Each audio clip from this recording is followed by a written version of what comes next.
Good morning, Donald. Morning. I'd like to thank you for participating in our elder interview.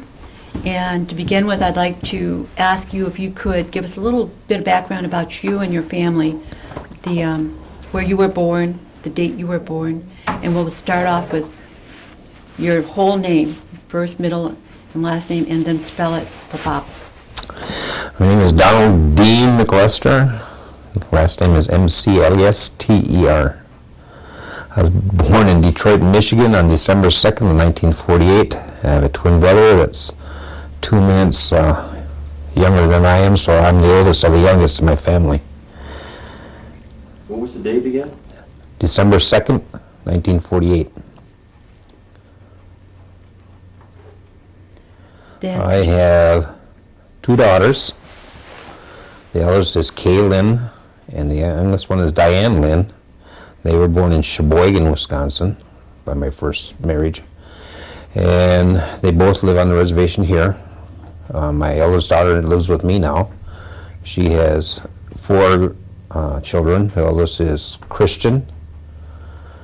And then there's Kylie. And she has a set of twins of Ashton and Xander, which are 2 years old. Just to get something straight, they were born in Sheboygan, Wisconsin, as opposed to Sheboygan, Michigan, right? Correct, Okay. Sheboygan, Wisconsin. The 2 oldest ones, they were born in Alaska, Christian and Kylie, and Xander and Ashton were born here in Green Bay.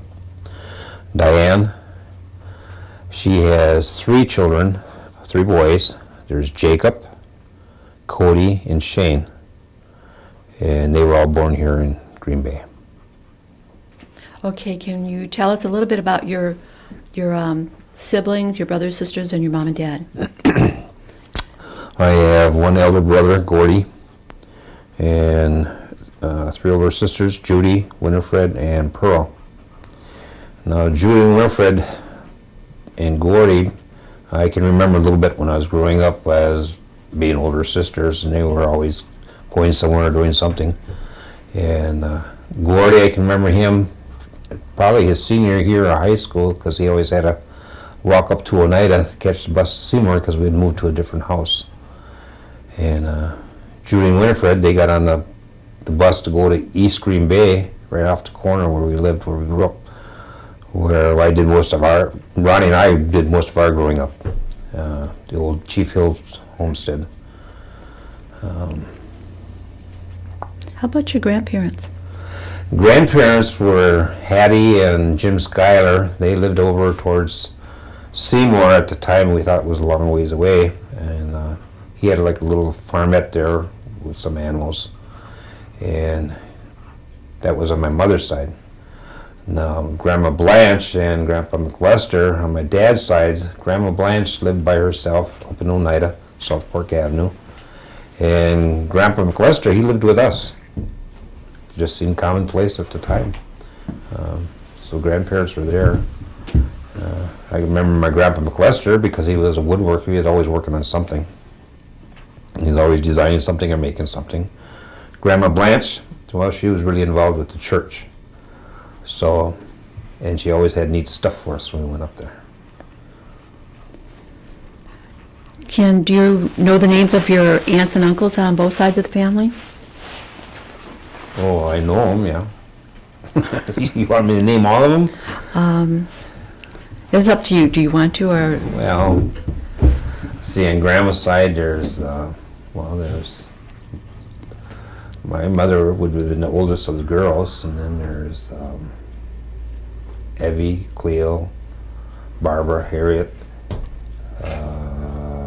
Mary. Then there was Lester. Hope that would have been by marriage. There was Joe. There was a James that we never knew. On my dad's side, there was Winifred and Noni. Clarence Oh, Clarence and Bud. and Wendell. Yeah. Our Bud, Okay. my dad's I brother. think we forgot Rita and Mom. Mom's got a yeah, lot of, Rita, yeah. yeah. Your mom has a lot of sisters. 9 of them, so. Okay. Was, as you were growing up, were either of your parents actively involved in tribal tribal government? or- Well, growing up, my dad, as far as I can remember, was always involved in tribal governments. I can remember when a kid riding him with my mom and dad up to Flandreau for some kind of meeting. Because when he was at the meeting that evening, we went to a powwow and we slept in the back of an old Rambler station wagon. It was cool because the seat would lay down flat, so you wouldn't have to sit up and sleep. You could just lay down. So as far as I can remember, he was always involved in politics somewhere, somehow. Mom, she was always involved in the church, but back in those days, the church was the main function of any community. And so anything that was going on was either through the church or through the tribe. And the tribe didn't have a lot of functions back then, just meetings that I can remember. Okay, so you talked about the churches. Is it one church, or were there... Well, in Oneida, there was a community. They had two churches. It had the Episcopal Church, as far as we were concerned, especially in the Indian community, and the Methodist Church on the other end of town, which was my mother's side. She was Methodist when she was young, and my dad, he was Episcopalian. So apparently when they got married, my mom came over to the Episcopal Church, and we grew up in that. And that was an everyday affair. It was a missionary. So when you were growing up, you were taught religion every day. It was a part of life. That's the way it was. Okay, when your dad talked or your mom talked about the New York land claims, what do you remember them talking about? That we'd never get anything out of it. And we still haven't. But New York land claims back in those days, I mean, we're talking like the late 50s, early 60s that I can remember, it was neither here nor there. It was something that we knew little about. Nobody talked much about, because you never got any answers from it anyway. So at my age, I didn't hear much about it. Okay. I can remember somebody getting 52 cents, I think with my grandpa Schuyler, and Grandma Blanche. They got 52 cents for something. I didn't know what it was about at that time. Okay. All right, we'll talk about your school years and where you went to school as you were growing up. Oh, when I went to school, remember we had to go walk 10 miles uphill and 20 miles downhill, but we walked to school. Right. It wasn't that far. Right. But we did walk. And we had, back when I was growing up, everything was gravel roads around here. I mean, blacktops were 54 and Freedom Road. That's the only blacktop roads I can remember back here. And so we walked about a half mile to school. We grew up in a missionary, all Indians. What is it, 3-room schoolhouse, basically. So you had 3 classes of each one in each room. To me, it was the best time because there was no TVs. We had TVs, but I mean, you didn't have it like today. And everything was done outside. Kids all played baseball. One thing that amazed me about growing up on a mission, we never knew what a basketball was. We never had basketball hoops or anything like that till I got in high school. And we started playing basketball. But football and baseball, that was the mainstay for all the kids around the area. And if you weren't playing at school, you were playing in some cow pasture somewhere. Our neighbors, which were right down the road, when they could have free time, we'd go out and play in the cow pasture right in front of our house. And when you got together with families, there was nothing to get up a baseball game going with all the kids. I can remember, I think I was 12 or 13 when the first bicycles started coming around, when kids had bicycles. We had an uncle, we called him Uncle, his name was Andy Schuyler. He'd take us to Green Bay at a police raffle and buy us one bike that all of us could share. And otherwise we made our own. We made some kind of cart to roll around on wheels. So if it wasn't for the church and rummage sales, we didn't have a lot of stuff. I know we talked one time about the winter activities with skating and sledding and some of the things that we use for sledding or sliding. Mm-hmm. Well, when we were kids for sledding, well, we had skates. We could skate down our gravel road down the hill. They cut that hill down now because even the road graders couldn't make it up there, but we could skate down that road with ice skates on gravel. So, in the creeks, the creek down here, the real name of it is called Bread Creek. I don't know what they call it today, but it runs behind the church where the old baseball diamond used to be back there. And the water would freeze at the creek level, but then there wouldn't be any water in wintertime, so the ice would cave in. So you had a roller rink in there that you could go up and down on these banks of ice. And you don't find that nowadays. Do you remember any of the kind of like strange names that you hear around the community for different roads or different areas, like Goosetown. They have Southport, Salt Pork Avenue, those kinds of names. Stagger Lane.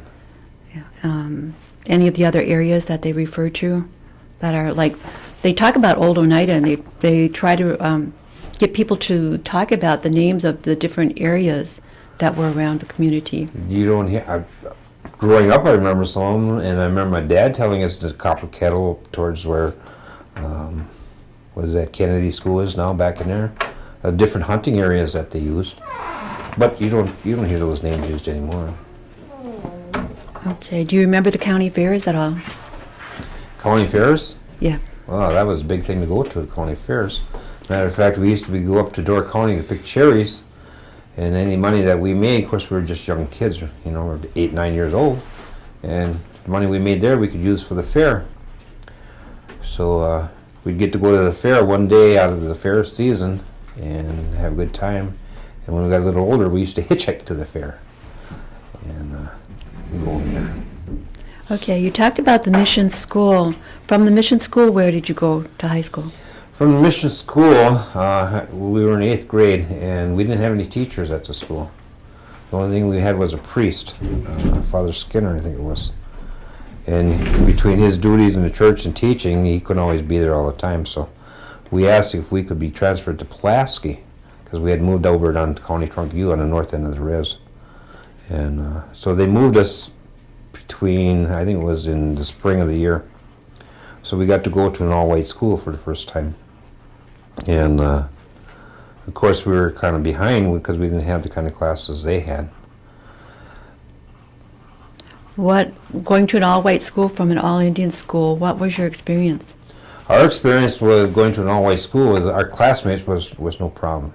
We got along with all of them, but the upper classmates, well, they had no use for the Indians. So we had a battle all the way through school until I think our sophomore year, because by that time they knew who we were, and they knew, we had our own boundaries. We didn't have too much problem. Just the upper class people that didn't. And was that kind of, the Indians stayed with the Indians groups? Well, there were only 4 Indians at the time in Pulaski when we went there, so they were kind of tried to push us aside. Okay. So it wasn't a big discrepancy. There was just a few people that would cause a problem. Okay. After high school, did you go to college? After high school, I went to the, what was that at that time? NWTI, down on Broadway. I went on there for a model building class. And I did 1 year there, and then I got enough money to go to college at the University of Stout up in Menominee. I went up there for 1 year and kind of failed out of that one because it was more party time than work time. You know how kids are. So then I went down to Chicago Technical College after that in Chicago. I got an associate degree in architecture down there. As you were growing up, what do you remember about some of the cultural activities that the family participated, like the various religious holidays and then New Well, Year's? as far as Native culture, there wasn't a lot that I can remember growing up. As far as religious holidays, well, we participated in all of them because we were really involved with the church. Me and my twin brother, we served Mass just about every Sunday. We served for the bishop of the diocese on special occasions like Easter, midnight Mass on Channel 2, I can remember doing.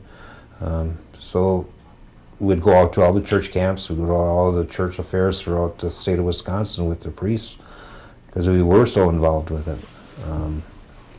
As far as culture goes, Father Skinner brought dancing back to the mission down here. No, Father Vetter. It was Father Vetter. Brought it back. We started dancing. Just a small group of us. We went to all the different locations of the church areas, and we'd sing and we'd dance. That's the first dancing I can remember in Oneida as far as Native dancing goes. I can remember one time when I came back here, I was working for the Indian Relief Program because I had lost my job and I was going through a divorce, and I talked to a Cornelius. can't remember his, Lambert, 84 years old.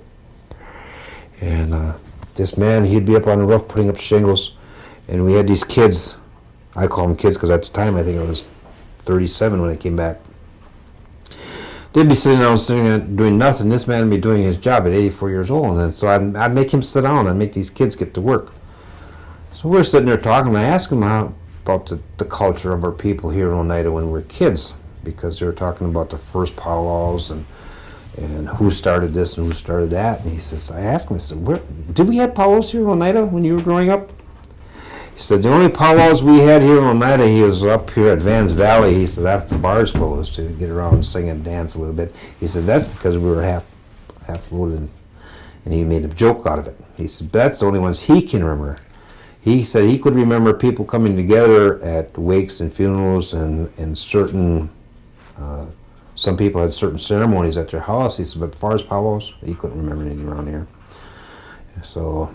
But they sang Oneida, which in is... Oneida, on the res here. Right. And he was 84 years old, so. How about Hoyan? Hoyan? I can remember Hoyan as long as I've been here. I can remember when we'd walk from our house and go through the community up here in Oneida. So it was, maybe 5 mile, 6 mile walk, go Hoyan and get our donuts when we were little guys.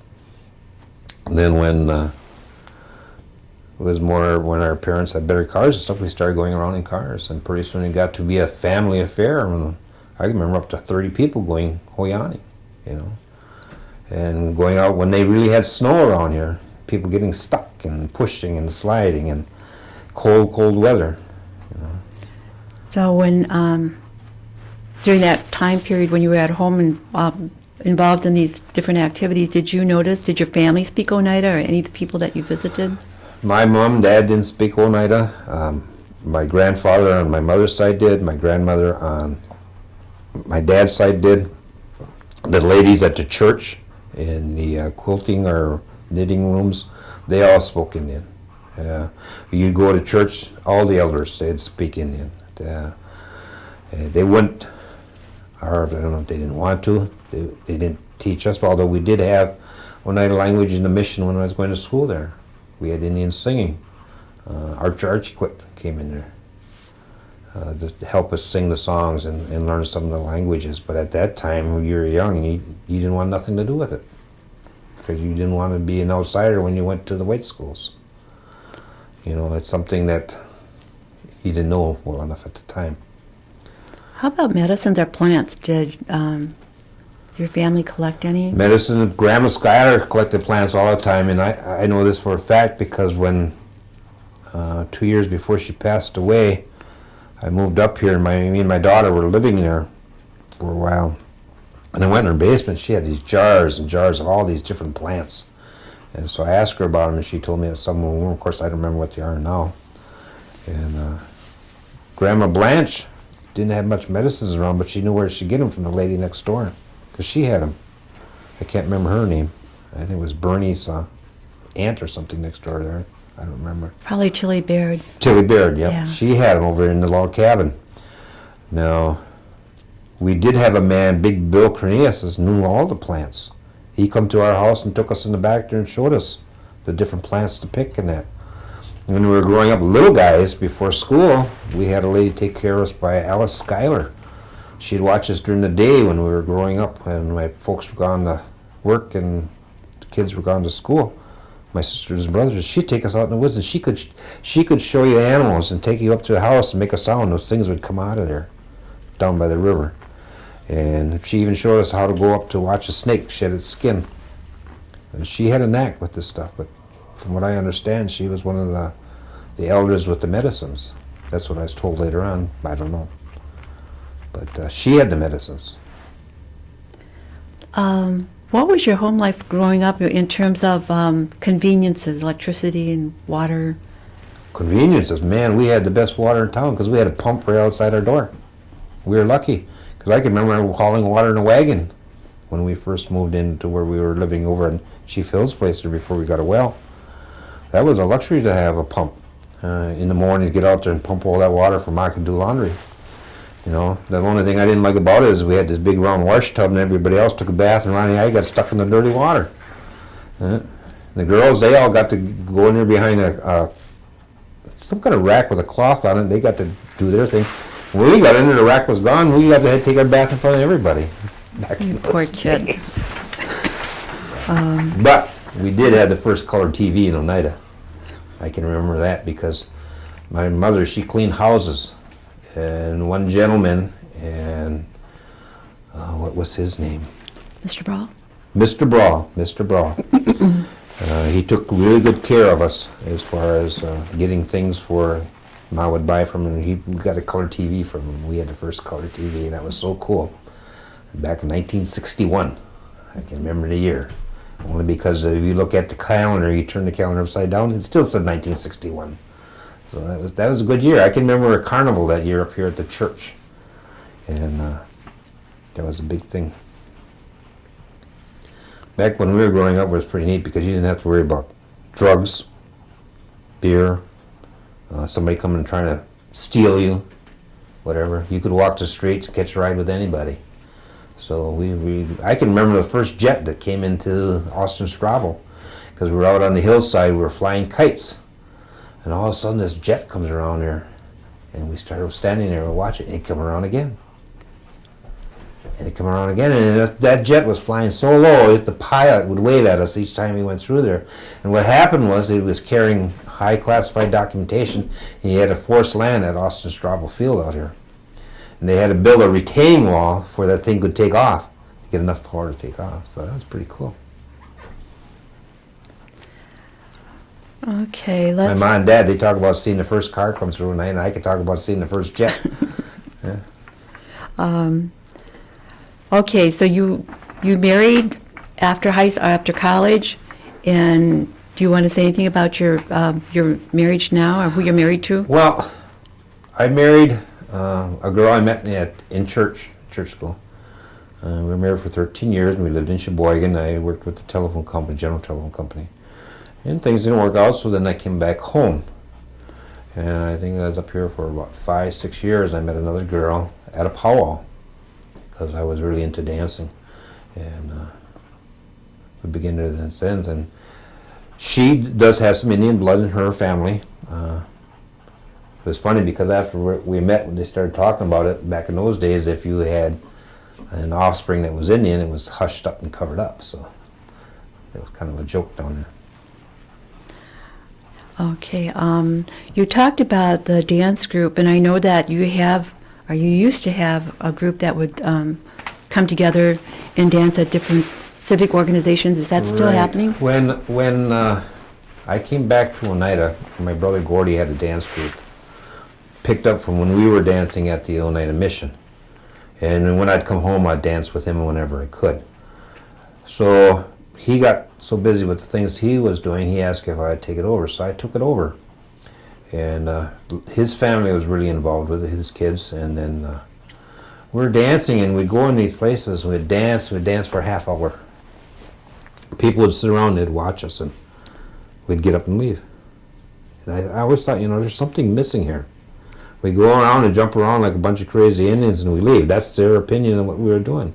Because they had no understanding of what this was all about, what was really behind the dancing, and what it really meant. And growing up, I had some friends that were involved as scouts. And one time they asked us to come to one of their fire ceremonies and dance, and we went up there.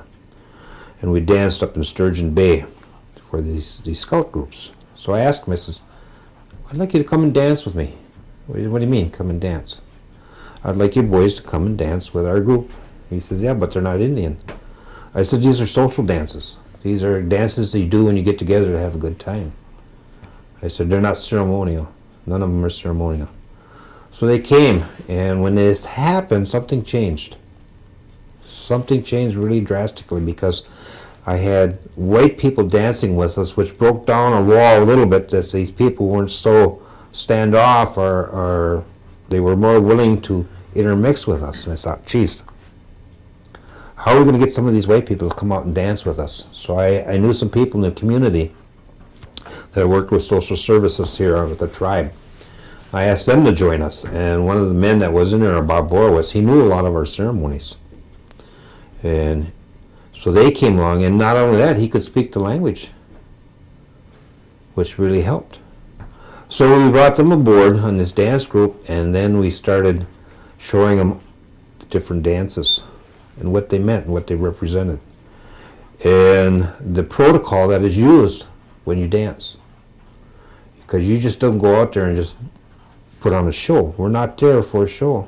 We're there for a culture exchange. And so we had to show part of our culture and what it meant. Now, over the years that I had this group, and I still do, but they're just not active, because a dance group flows up and down. Sometimes you're on call, you can dance every weekend of the year. And then people grow up and they go their ways, and then you got to wait for it to come back, because we believe, the way I was taught, that things are going to happen the way they're supposed to, but you don't go out there and try to make it happen. You let it come to you, and it'll take its place in a good way. So we touched many, many people by showing what our culture is about. The water drum, which our native people use of the Oneida. The hand drum, which any person can pick up and use, male or female, okay, just like the water drum. The big drum, which are certain women is not allowed to touch, and why. We told the stories behind where they came from and what this was for. We've had people of 500 at a time that we danced for that you could hear a pin drop. And these are kids from 4-year-olds on up, because we made them a part of our culture. We brought them in, and they would dance and dance, and people couldn't believe what this was really all about. And they learned what it was to respect a sacred circle. They learned what it was, how strong this medicine really is, because people say when you got medicines and you got strength, they always think of something supernatural, something it's not. It's what's inside that makes that strong. And these group of dancers, they were white and they were Indian, took this out to the community from here to as far as Milwaukee and showed this. And the most amazing story I ever had was when Dances with Wolves was brought to the American people. We had a speaker out here at Heritage Hills. I think you were a part Michael of that. Blake. And I had a little girl come up to me. She was a little white girl. She was about 8 years old. And she says, I want to be Indian. I says, why do you want to be Indian? Because it feels so good. I says, well, I tell you what. I says, you come on over here. And I brought my grandson over, Jacob, we call him Ojino, Little Mouse. And I says, hold his hand, you hold my hand. So I said, now close your eyes. I says, she closed her eyes. She says, I don't feel anything different. I says, right, do you see anything different? No. I said, when you go in a sacred circle and you close your eyes, and the Creator, He looks down on you. He doesn't see what color you are. He doesn't see what you're wearing. But He knows what's in your mind and what's in your heart. I said, if you want to be Indian, you're Indian. It's what's inside that makes you what you are. And she said, I'm Indian. Isn't that something? Yeah. Something. This is what our people and our culture has to offer to the outside people. It's something they don't know because they don't have any roots here. You know, they're foreigners coming into this land and taking. Seattle has said the best ever. You know, your people, you're like a snake, you're eating your own tail. And all you do is leave a path of destruction wherever you go. It's because you don't put nothing back. The Native Americans, throughout all the tribes, if you read or ever study, they always put back what they took, and they never took more than what they needed. You'll find that in all our cultures on the North American continent, which is a very unique gift. It's kind of like being an elder. That's a gift given to us, to get this far in life, to be an elder. Why? We may have had a horrible life coming up this far, but if we're a good person, we learn our mistakes. And we're here to be teachers, role models. We don't have to be a president. We don't have to be a millionaire. We have to be a good person, a good role model. We were given that responsibility by getting this far. It's a gift that was given to us. And that's where we have to learn to pass this on to our young. If you ever watch little ones, you go to any school and you watch them being naughty and hollering and screaming or whatever. You bring an elder in there, a white-haired person, and they'll settle right down. Because it's an instinct given to our little people, just like to our elders and our kids, that I got to show this person respect. For some reason, it's there. Not only does it happen in our human life here, but you watch the animal kingdom. I experienced it this morning. When I got up and said my morning song out there and put down my tobacco, I got an older dog. Her name is Molly. She's 12 years old. I bought 2 little pups for my grandsons. I got them in this little fenced-in area. And Molly, she stumbles over there over to these 2 little dogs. She sits down. And these dogs are just yelping and screaming, trying to get out of there. And she sits down right next to that fence. And she puts her nose in there. And these puppies come up and they start licking her. And they settle and they sit right down. They quit their screaming and everything. She shook her head. She walked away and those dogs were laying down. Just like she said, okay now. It's okay. It's quite a gift we're given as an elder. Okay. You talk a little bit about, you said you had worked for the telephone company at one time. What are you currently employed doing? Right now I'm working for Time Warner Cable. I've been there going on 6 years. I am a direct salesperson. I was actually hired there to do installation because that's what I did with the telephone company, but then they took that away from us and made me a salesman. I'm not a salesman, but I like my job. Have you had any involvement with the tribal government? Yeah, I've had involvement with tribal government. I was on an investigative task force for 3 years. Politics in the tribe. If you want to be involved in politics, I don't care if it's with the tribe or anything, you should get away from home base and then come back. Try to get on the other side of the fence, so to speak.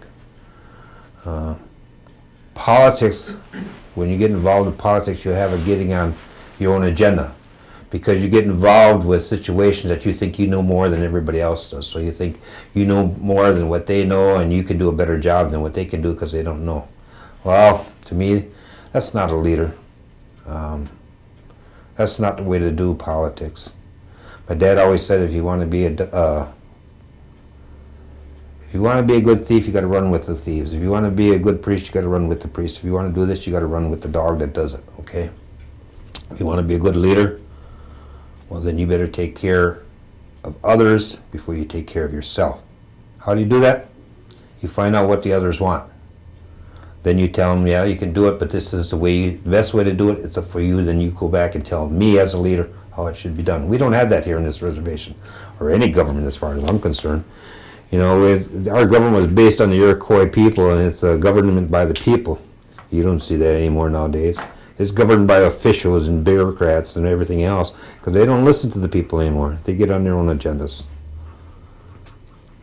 Do you vote in the tribal elections? I voted in all the tribal elections since I've been back here in '83. Okay. You talked a little bit about it before, but what does it mean to you to be an elder? You mentioned sacred. Well, being an elder, like I said before, is a gift. It's one of the greatest gifts that we have given as a person, to be able to walk on Mother Earth after it is. I'm a young elder, okay? I'm not an older elder. I'm just getting here. I'm just starting out. We have so much to pass on to our young people, because we're in the position that we have, they will listen to you. But with that responsibility is coming that respect that you earn and deserve. And if you don't portray that, you will not get it. You don't have to be a mean person, but they know the difference between a person that has respect and a person that doesn't. Little ones. I got 2 grandsons that are just 2.5 years old. Their mother tells them to do something and they just keep on doing it. Grandpa says something and they stop what they're doing. They'll try it again. But just that stopping knows that, hey, Grandpa spoke. I better think about listening, you know. Grandpa's never had to spank him. Along the Mama same lines. has, you know, but for some reason they know the difference. Along the same line, what does it mean to you to be in Oneida, and is it a good time right now to be Oneida? What does it mean to be Oneida? Oh, man. You know, being Oneida and being Native American, and I guess being out of country, and we danced in Germany, and over there people would come up and say, can I touch you? Can I touch you? Why do you want to touch me? Well, you're Native American. You're Indian. So? Then you have to stop and think about, what does this mean? What does it mean to be something that you know nothing about? You grew up this way. This is the way you are. But if there's that much mystique about it, there's got to be something pretty special about it, or it wouldn't be special. You know, I didn't make it special. All these other people outside of me made it special for some reason. And so you try to figure out what that reason is if you want to. So I tried it one time and I said, why would somebody want to come and do this to me? Why would somebody want my autograph for 4 hours, you know, for these kids? Is it mystical? Or is there something really to it? Well, with the kids, I thought it was kind of mystical because they see it on the TV and all this other. I was asked over there, do I still ride a horse and chase buffalo? You know, well, that has to do with the media and books. But then I got to meet the elders over there, and I was the Prime Minister of Germany at the time, and one time of Finland. I got to sit and talk with them, and they all said the same thing. What is it like to be an Indian? And I said, well, I don't know. It's like being anything else. But it's the way, I guess, you believe. It's the way you have respect and the balance with what's around you.